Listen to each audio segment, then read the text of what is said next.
So my aunt told me I should start writing down all the fucked up shit I've been through, but my hand doesn't write as fast as my mouth does, or my mind thinks. So I just started to think maybe I should just record it.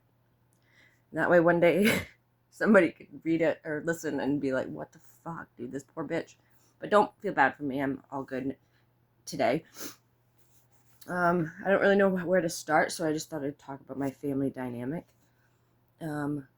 Basically, I have a mother and a father who are currently getting divorced. I'm 32. I wish they would have done it when I was like 5.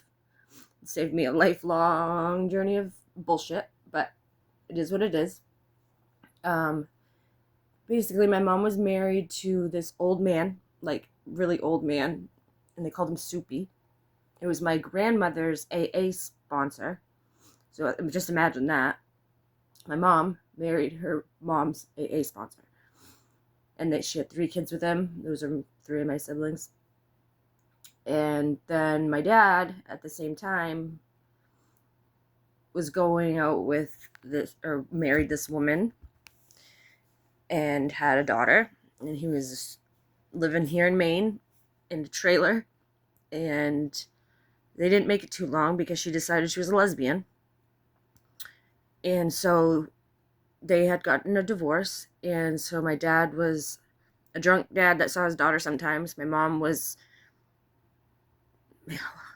fucking miserable, probably. And she came up to visit her family up here, and my dad hooked up. And, a couple weeks later, my mom calls my dad and says, I'm pregnant. And my dad said, oh, it's probably your husband's, And she said, no, it's not. It's yours. So my mom packed up all of her kids, or the 3 kids, came up here and moved in with my dad in a trailer. And then she proceeded to be pregnant with me.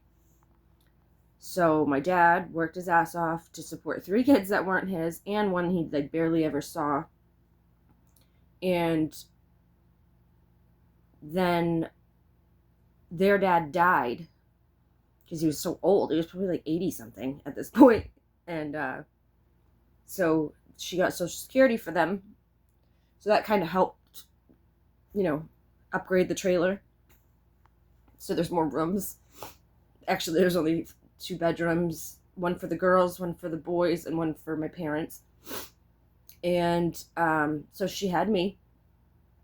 And Dad was kind of unsure if it was his or not until I came out. And there's no denying I'm not my dad's kid. Like, I don't look anything like my mom's kids or his kids with the lesbian, or his daughter with the lesbian. I'm the best looking one out of all of them. Like, I'm a perfect blend of a fucked up family. But the only reason Dad said he knew is because my dad has your uvula that hangs in the back of your throat. Instead of 1 ball on it, there's 2. And when I was crying at night, he noticed that I have the same thing. I don't know if I can get it on here, but that. It's like a heart-shaped. I always called it an upside-down heart until later on in life I learned what a ball sack looks like. So I have a sack in my throat, and that's the only reason Dad said he knew I was mine, because it's genetic. It's like something to do with a cleft palate in your throat or whatever. And then, so then we all started the journey of how I ended up where I am today. So I'm just going to leave it at that for the first section. And then I'll try to figure out where to go next, because a lot of my childhood I blocked out.